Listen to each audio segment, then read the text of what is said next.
묵상드림으로 2021년 새해맞이 신년감사 예배를 하나님께 드리겠습니다.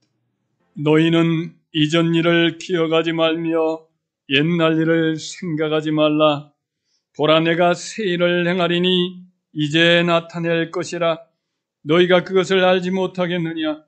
반드시 내가 광야의 길을 사막의 강을 내리니 장차 들짐승 곧 승냥이와 타조도 나를 존경할 것은 내가 광야의 물을 사막의 강들을 내어 내 백성 내가 택한 자에게 마시게 할 것임이라. 이 백성은 내가 나를 위하여 지었나니 나를 찬송하게 하려 함이니라. 아멘. 사도신경으로 신앙 고백 드리겠습니다.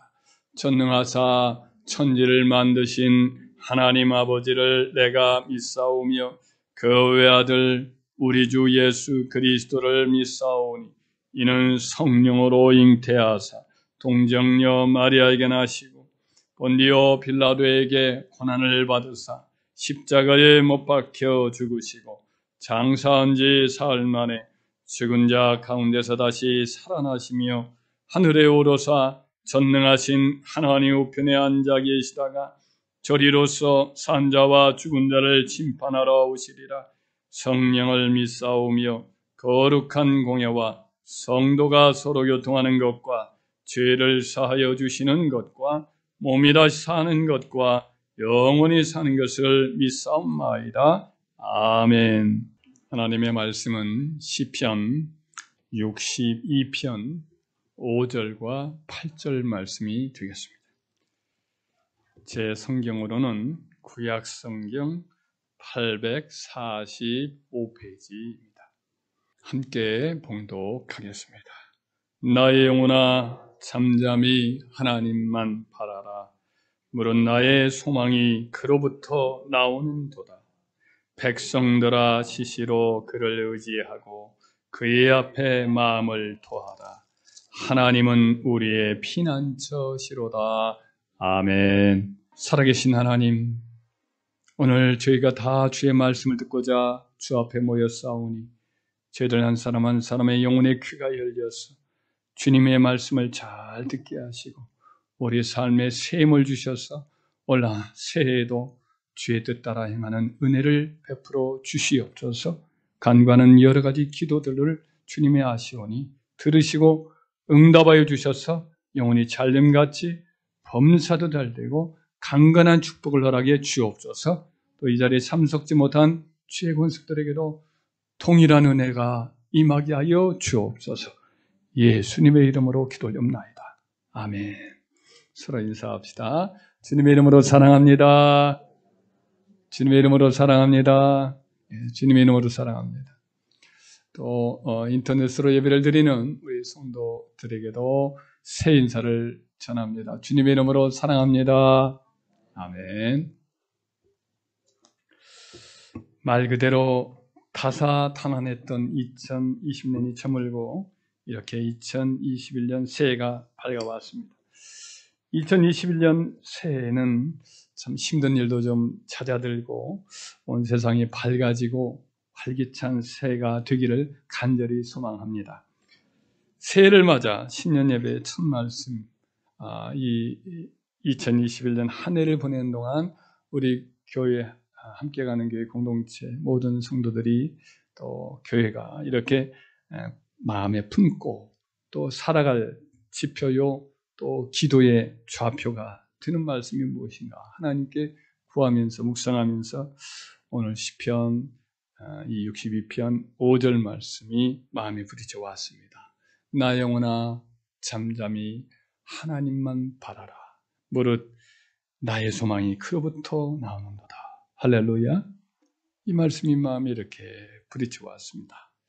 그리고 이제 8절 말씀 역시 이어서 이렇게 마음에 부딪혀 왔어요. 백성들아 시시로 그를 의지하고 그의 앞에 마음을 토하라. 하나님은 우리의 피난처시로다. 이 말씀을 올해 한 해 동안 우리가 자주 묵상하고 영적으로 여러분들이 승리하는 복된 우리 함께하는 교회 성도님들 되시기를 주의 이름으로 축원합니다. 이 시편 62편의 기록자인 다윗은 이 시편을 기록할 당시에 매우 위험하고 불안한 상황에 처해 있었습니다. 시편 62편 3절과 4절에 보면 그가 처한 상황을 충분히 짐작할 수가 있습니다. 3절, 4절 읽어보겠습니다. 넘어지는 담과 흔들리는 울타리같이 사람을 죽이려고 너희가 일제히 공격하기를 언제까지 하려느냐? 그들이 그를 그의 높은 자리에서 떨어뜨리기만 꾀하고 거짓을 즐겨하니 입으로는 축복이요 속으로는 저주로다. 아멘. 요즘은 우리 담들이 다 튼튼하니까 이런 느낌이 잘 안 오는데 옛날에 시골에 살 때 보면 담들이 다 넘어지기 일보 직전인 담들 그대로 있을 때가 참 많았습니다. 허술한 지푸라기로 엮어 만든 그런 담도 있었고, 또 이제 70년대가 되어가지고는 새마을 운동이 되어가지고 여러 가지 그 벽돌 같은 걸 끼워가지고 세운 그런 울타리가 많았는데, 하여튼 장마가 지나고 나면 다들 기울어져 있을 때가 참 많았어요. 그리고 걸핏하면 또 쓰러지는 것을 참 많이 봤습니다. 그래서 참 울타리라는 게 담이라는 것이 이렇게 넘어지기가 쉽구나 이런 것을 느꼈는데 그것이 생각이 납니다. 우리 다윗이 처한 상황이 마치 넘어지기 지금 일보 직전인 담과 같고 흔들리고 구멍이 뻥뻥 뚫려버린 그런 지푸라기로 된 담 같은 울타리 같은 그런 모습입니다. 근데 그것을 넘어뜨리려고 달려오는 그런 상황에 직면해 있어요. 높은 자리에 있는 그를 대기만 하면 떨어질 것 같은 그런 상황에 있는 거지요. 아마도 이 상황은 그가 중년을 넘어 말년으로 가는 즈음에 만난 큰 변란이었던 압살롬의 난을 지금 상황으로 지금 여기서 짐작할 것 같습니다. 그를 따르던 많은 신하들도 압살롬 편에 넘어가고 이제 이 새가 넘어갔다 싶으니까 백성들이 다 압살롬 편에 가담해서 다윗을 이제 치려는 그런 이 정벌군에 다 가담을 하는 그런 상황 속에 그가 직면을 했습니다. 그때 다윗의 마음은 혼란스럽고 압박감에 사로잡혀서 어찌할 바 모르는 그런 내면과 실제적인 위기를 만났던 거죠.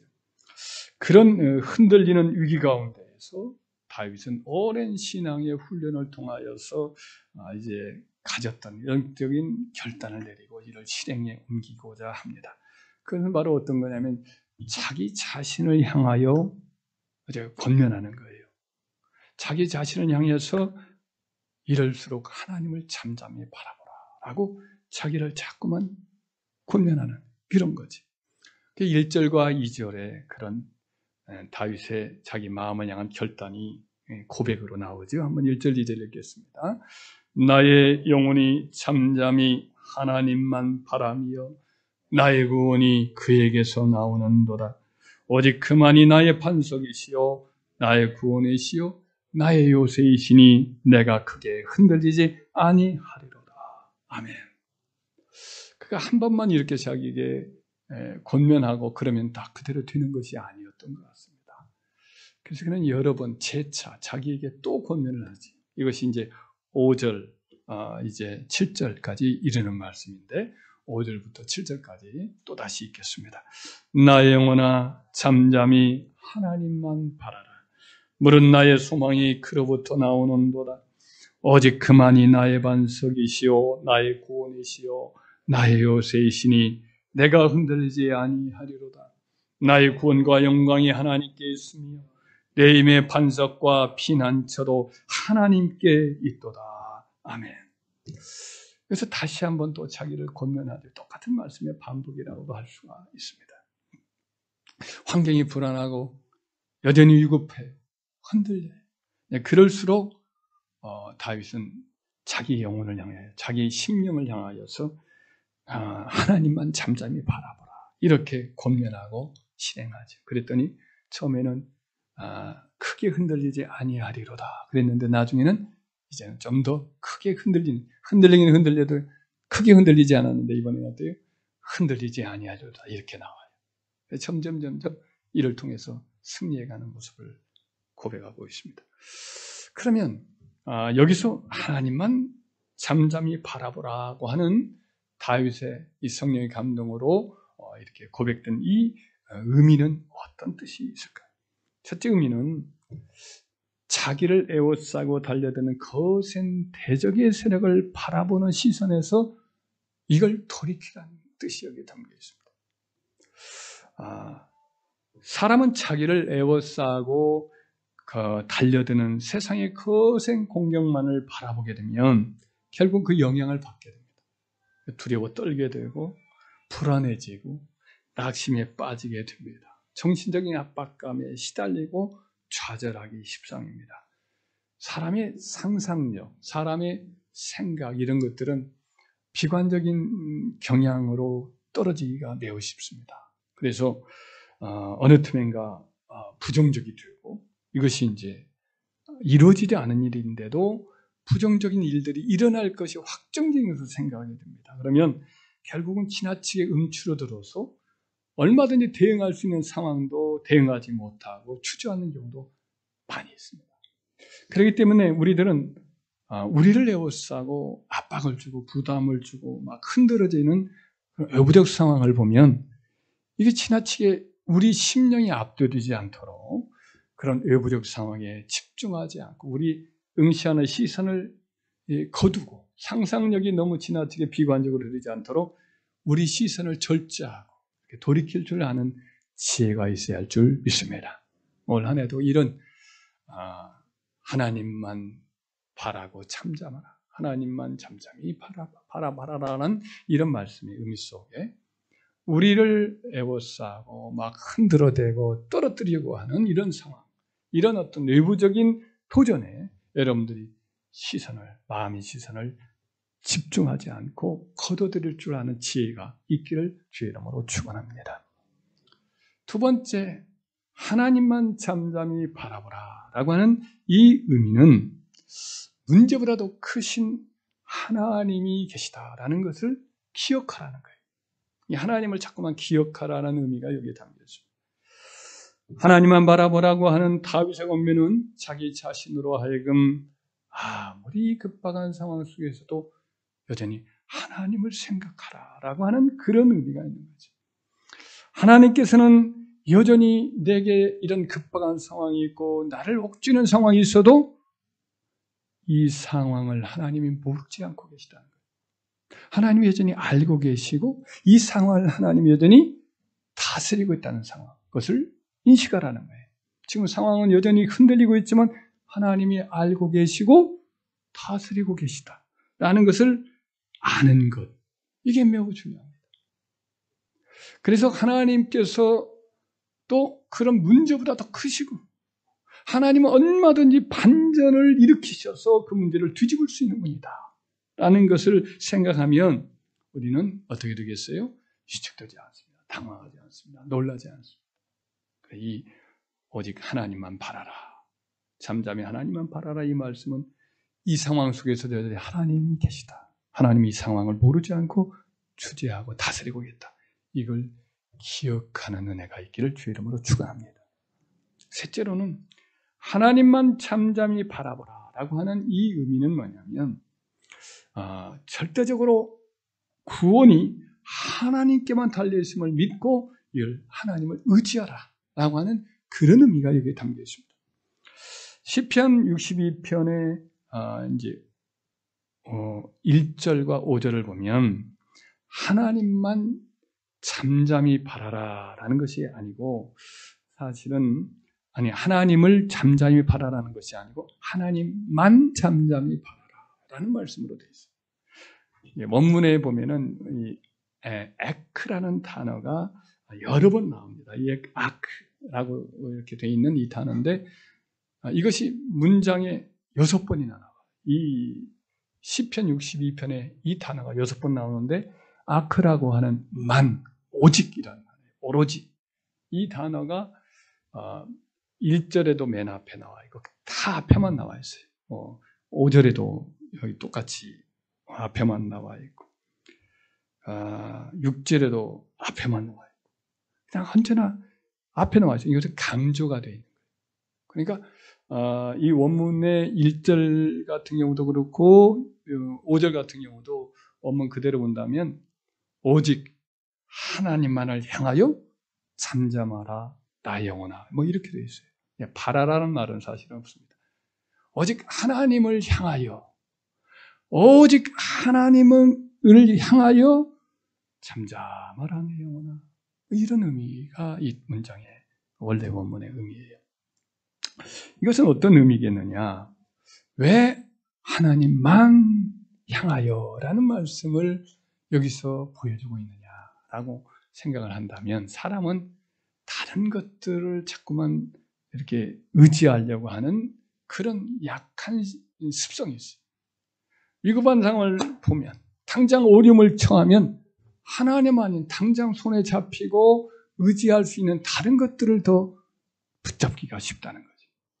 그러니까 예를 들면 우리를 도울 수 있는 인간 세력을 더 붙잡으려고 하는 그런 경향이 많고 때로는 어때요? 뭐 재물이나 세력을 의지하려고 하는 그런 경향들이 우리에게 있어요.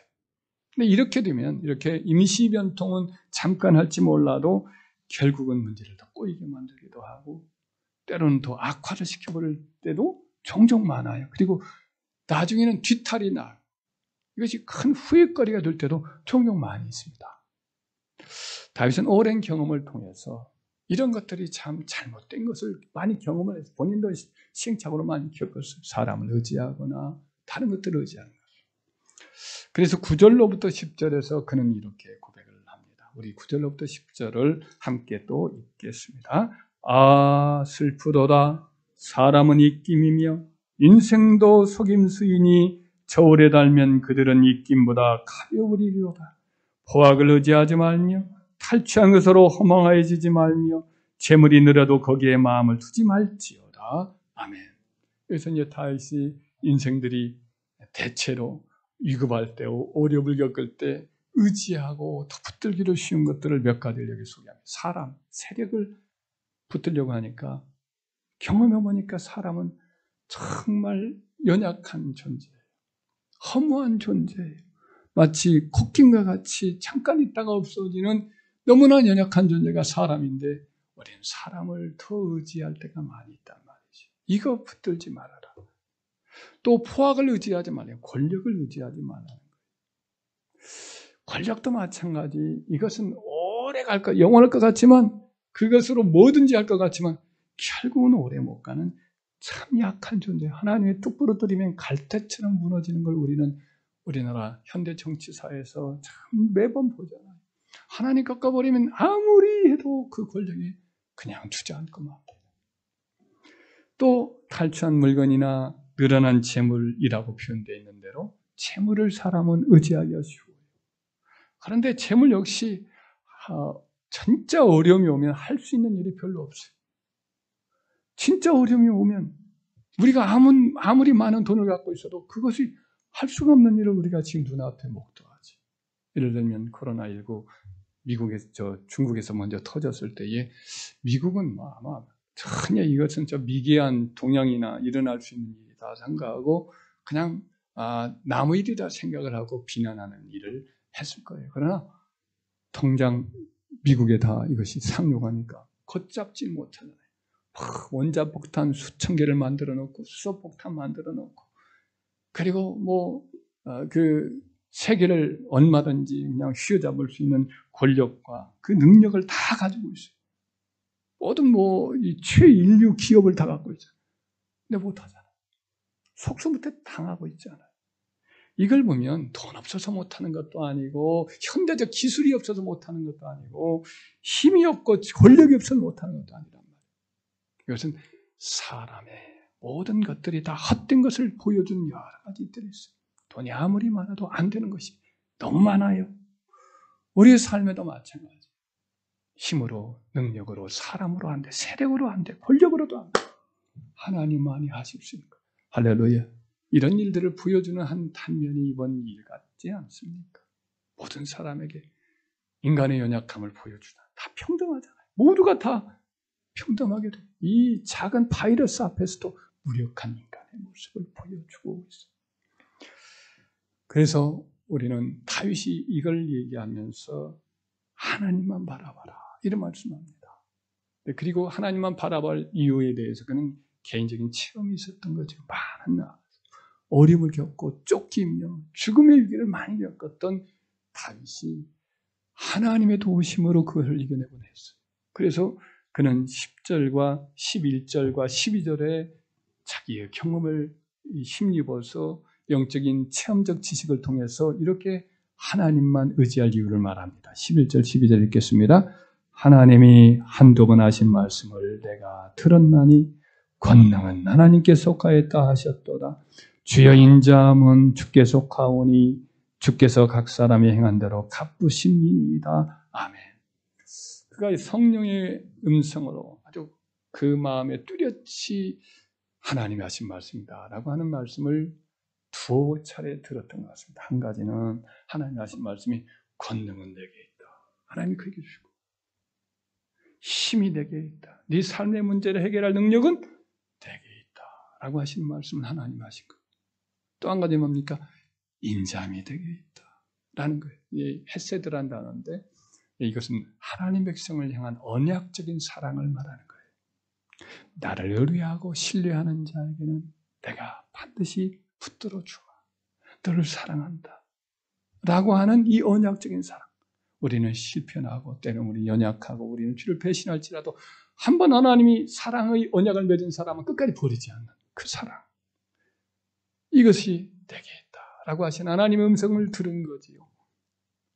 그리고 그가 삶을 통해서 한 가지 더 확고하게 깨달은 것은 뭐냐면 마지막 12절 후반절에 주께서 각 사람이 행하신 대로 갚으십니다. 이 말씀대로 하나님 앞에 성실하고 신실하게 삶을 드리면 하나님도 그 행한 대로 갚으시더라고요. 악인들은 지금 당장은 세상을 다 얻은 것 같지만은 하나님이 그 교만을 꺾어버리시고 그들의 악행에 대해서 지금은 막 기세가 있는 것 같아도 하나님이 때가 되면 다 갚으시더라고요. 자기는 지금 내쫓기고 힘들고 어려운 일을 많이 겪어왔어요. 그런데 그때마다 하나님께서 그를 신뢰하고 하나님께 기도하고 했던 수고를 하나님이 신실하게 이어가시고 갚아주시더라고요. 지금도 그는 울타리는 흔들리는 울타리 같고 넘어지는 담 같는 가운데 있지만은 하나님은 이 신실하신 의로우신 하나님이시기 때문에 행한 대로 갚으실 것을 믿기 때문에 하나님을 의뢰해야 하겠다. 이런 고백을 하고 있는 줄 믿습니다. 할렐루야. 그렇습니다. 그래서 우리는 하나님만 잠잠히 바라라. 이 말씀은 다른 것을 막 의지하려는 마음이 생겨요. 어려움을 겪으면. 그러나 그걸 의지하지 않고 오직 하나님만, 그분만을 더 붙들고 의지하는 자가 지혜롭게 모든 문제를 이겨나갈 수 있는 은혜가 있을 줄 믿습니다. 때째로 하나님만 잠잠히 바라라 라고 하는 권면의 의미는 뭐냐면 위기를 만났을 때에 차분하고 고요하게 마음을 가라앉히고 하나님을 향하라는 뜻이 있습니다. 세상이 소란스럽고 요동하고 우리를 당장 넘어뜨리려고 이렇게 때를 지어 달려들지라도 우리들은 대적하는 사람들이나 불신 세상을 바라보며 놀라지 말고 어찌할 바 몰라서 막 소리치지 말라는 거예요. 큰일 났다, 망했다, 다 끝났다. 이런 절망적인 언어를 쏟아내지 말라는 거예요. 오히려 마음을 차분하고 가라앉히고 그래서 소란스러운 말, 동요하는 말, 부정적인 말을 뱉지 말고 하나님 앞에 잠잠히 기다리고 바라보는 사람이 되어야 한다는 거예요. 이사야서 30장 15절로부터 이르는 말씀이 오면 이런 말씀을 하죠. 주 여호와의 우리 이스라엘의 거룩하시니가 이같이 말씀하시되 너희가 돌이켜 조용히 있어야 구원을 얻을 것이다.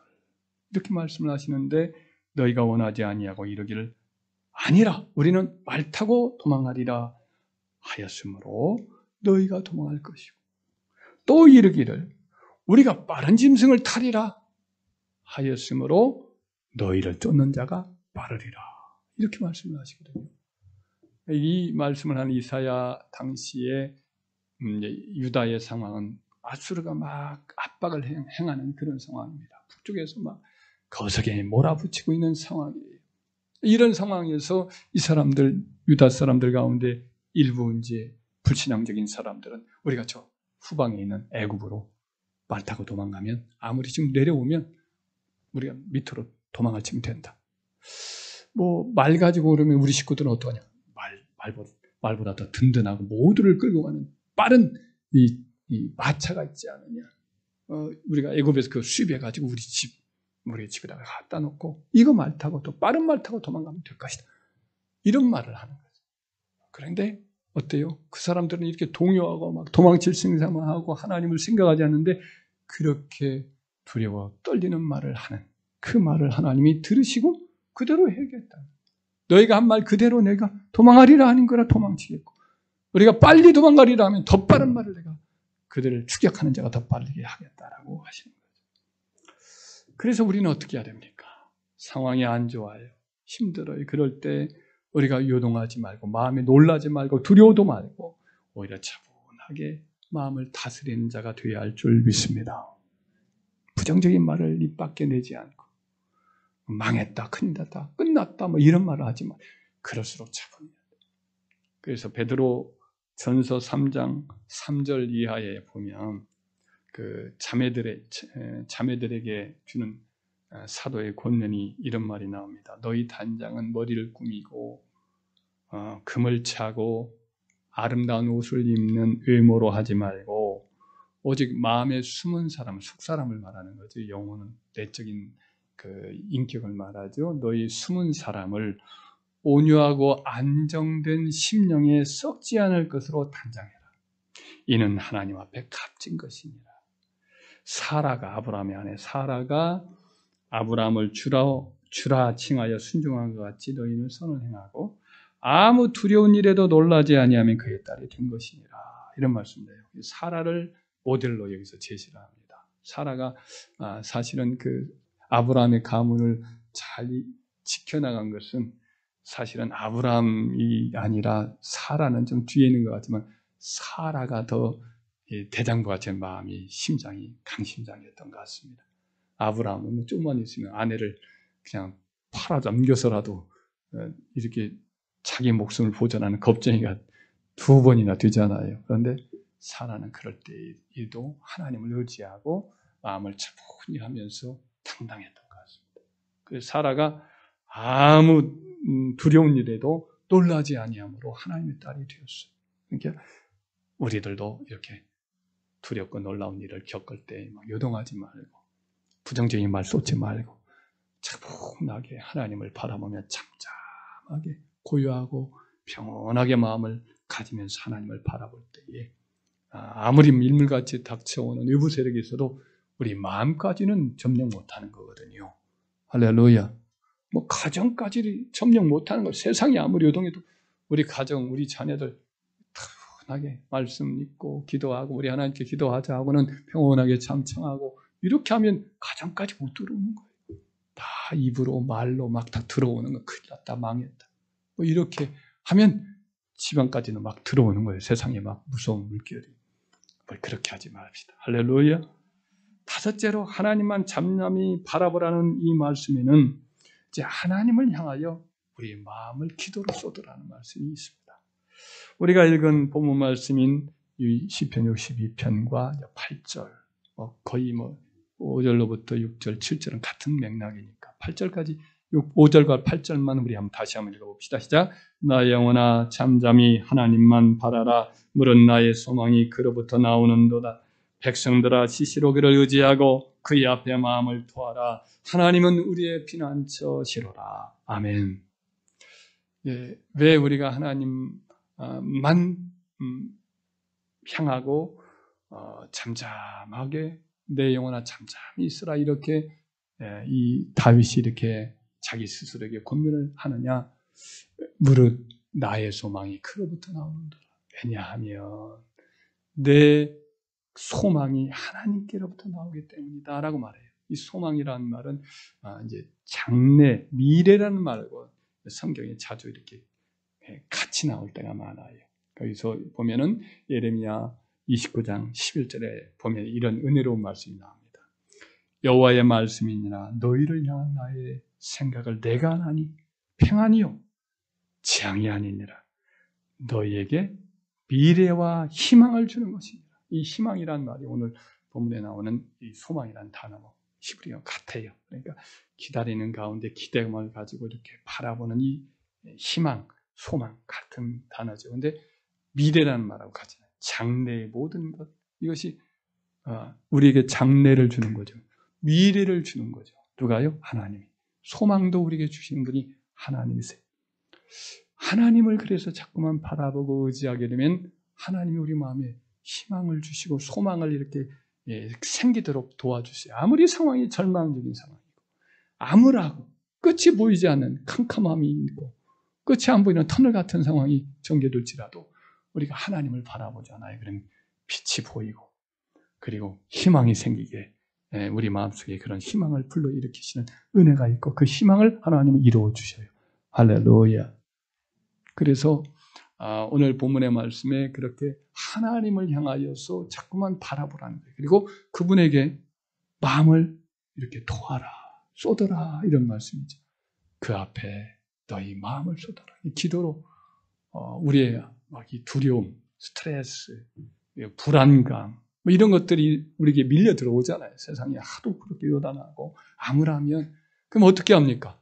이것을 사람에게 쏟으면 의미가 없습니다. 더 문제만 더 악화시키고 확산됩니다. 어떻게 해야 되느냐? 오직 하나님께만 나와서 그 앞에 이 모든 걸 쏟아 놓아야 돼. 할렐루야. 하나님 앞에 부어드리세요. 그렇게 되면 하나님께서 어때? 그걸 다 가져가세요.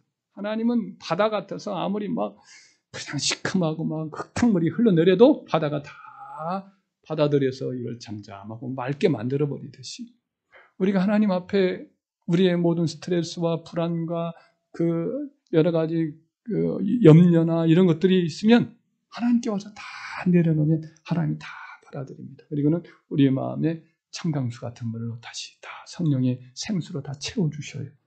평안함으로 채워주셔요. 할렐루야.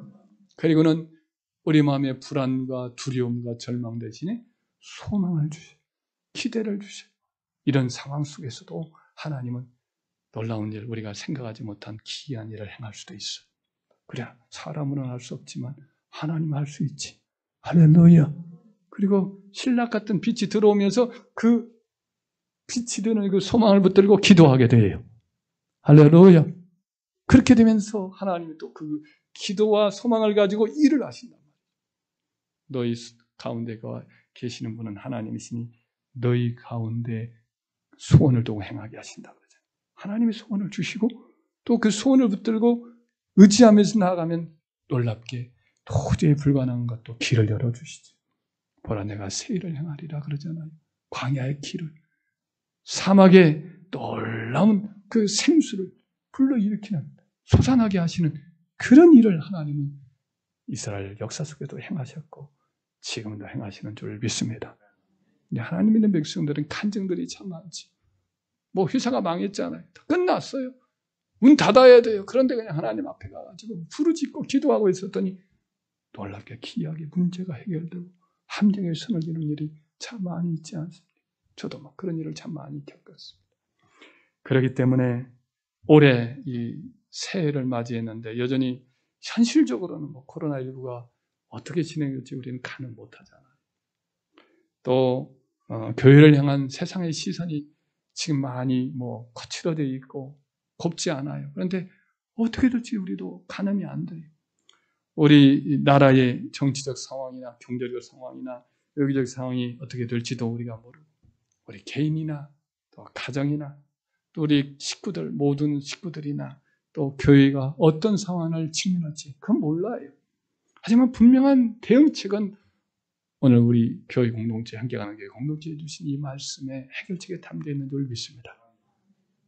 나의 영혼아 잠잠히 하나님만 바라라. 이 말씀을 저와 여러분들이 이 한 해 동안 붙들고 나아가는 신앙의 길잡이로 삼아갈 때에 아무리 세상이 어둡고 힘들고 거칠게 요동할지라도 우리는 분명히 하나님을 힘입어서 이겨나가고 또 놀라운 하나님이 함께 계시고 우리와 함께 계시고 살아계심을 믿지 않는 세상 사람들까지도 보여주고 이렇게 너희 하나님이 살아계시다. 라고 그들도 놀라워하며 하나님께 영광을 돌리고 돌아오는 그런 역사가 올 한 해 동안 많이 여러분 삶 가운데 일어나게 되기를 주의 이름으로 축원합니다. 말씀을 기억하면서 우리 다 같이 통성으로 함께 기도하겠습니다. 올 한 해를 맡기면서 기도합시다. 하나님 아버지 감사합니다. 올해의 첫 시간을 하나님께 드린 우리 군속들, 우리 함께 가는 교회 성도들에게 올 한 해 동안 2022년 동안 붙들고 나가야 할 말씀의 등불을 주시니 감사합니다. 다윗이 지금부터 3000년 전에 성령 안에서 하나님을 신뢰함으로 그가 겪었던 칠흑 같은 어둠을 헤쳐나갔던 이 귀한 영감을 하나님이여 담긴 이 말씀 우리도 동일하게 2021년을 맞아 우리의 개인적인 말씀의 지표로 우리 개인의 가정마다의 말씀의 빛으로 함께하는 교회의 신앙 공동체에 하나님이여 등불로 이렇게 삼고자 합니다. 우리 영혼의 밝은 빛이 되어주시고 신이 이 말씀을 붙들고 실천하여 승리하고 주님께 영광을 돌리는 저희들 다 되도록 은혜를 베풀어 주옵소서. 이 한 해 동안 어떤 일이 일어날지 우리는 알지 못하나 주님이 다스리고 계시고 다 하나님이 우리와 함께 하심을 믿습니다. 주님께 권능이 있고 주님께 우리를 향한 변함없는 언약적 사랑이 있사오며 주님을 향하여 의지하고 주님을 믿고 수고한 저희들에게 행한 대로 갚으실 공의로우시고 신실하신 하나이신 것을 믿고 올 한 해도 믿음으로 행하며 주님께 충성하며 나아가기를 원하오니 복을 내려 주시고 하나님 합력하여 손을 다 이루어 주옵소서. 주님 우리의 간구와 기도가 하나님이여 교회를 세워가고 이 민족을 살리고 우리로 모든 어려움을 이기고 하나님께 영광을 돌리는 복된 가정들로 다 삼아 주시옵소서. 주님을 찬양하며 영광을 돌려드리오며 예수님의 이름으로 기도 올리옵나이다. 아멘. 이제는 우리 주 예수 그리스도의 은혜와 하나님의 사랑과 성령의 축복이 이 시간 주님 앞에 온전히 산제사 드리는 그리고 믿음으로 돌아가는 우리 권속들 심령과 인터넷으로 예배를 드린 우리 성도들 심령 위에 영원토록 함께 계실지어다. 아멘.